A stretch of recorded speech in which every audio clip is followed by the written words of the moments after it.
ایک صبر، تو جب ہم وہ اٹھاتے ہیں تو ہمارے مسل چیختے ہیں، پھر ہم اٹھاتے ہیں تو ہمارا جسم خوبصورت بنتا چلا جاتا ہے۔ اور اگر یہ نہیں کرتے ہیں تو پیٹ آگے بڑھ جاتا ہے، جوانی میں ہی بوڑھے ہو جاتے ہیں۔ تو ایسے ہی جب آپ اپنی روح پر صبر کی برداشت ڈالتے ہیں تو وہ روح اندر سے نا پھولتی ہے، پھیلتی ہے اور ایک طاقت بنتی ہے، اور وہ ایسی طاقت بن جاتی ہے جو آپ کی مجلس میں بھی بیٹھے گا نا، اس کی بھی زندگی بدل جائے بغیر بولے۔ چپ رہنا سیکھو۔ السلام علیکم ورحمۃ اللہ وبرکاتہ۔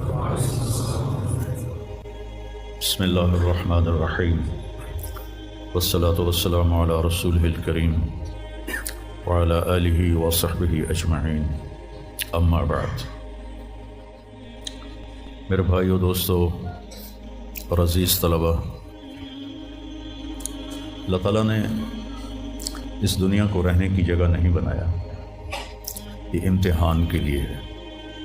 وَلَنَبْلُوَنَّكُمْ، ضرور آزمائیں گے، وَلَتُبْلَوُنَّ، ضرور آزمائے جاؤ گے، لِيَبْلُوَهُمْ، آزمائے گا، لِنَبْلُوَهُمْ، آزمائے گا۔ کتنے قرآن میں یہ الفاظ آتے ہیں۔ تو امتحان میں تو چیز کو پیچیدہ کر کے پیش کیا جاتا ہے۔ تو بچہ پیدا ہوتے ہی مختلف گھاٹیاں اس کے لیے امتحان ہی ہوتی ہیں، یہاں تک کہ وہ اللہ کو راضی کر کے مر جائے اور اللہ کے پاس پہنچ جائے تو وہ ساری دنیا کے دکھ درد ایک ہوا کے جھونکے سے بھول جاتا ہے۔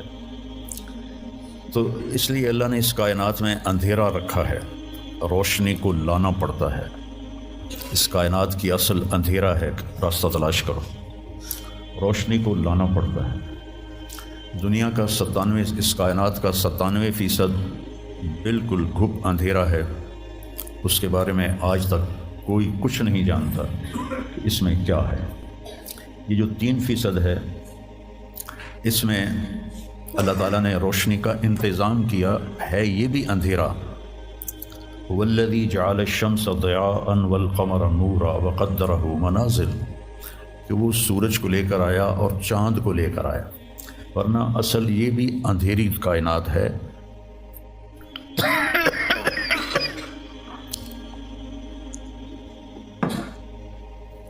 وَآيَةٌ لَهُمُ اللَّيْلُ نَسْلَخُ مِنْهُ النَّهَارَ فَإِذَا هُمْ مُظْلِمُونَ۔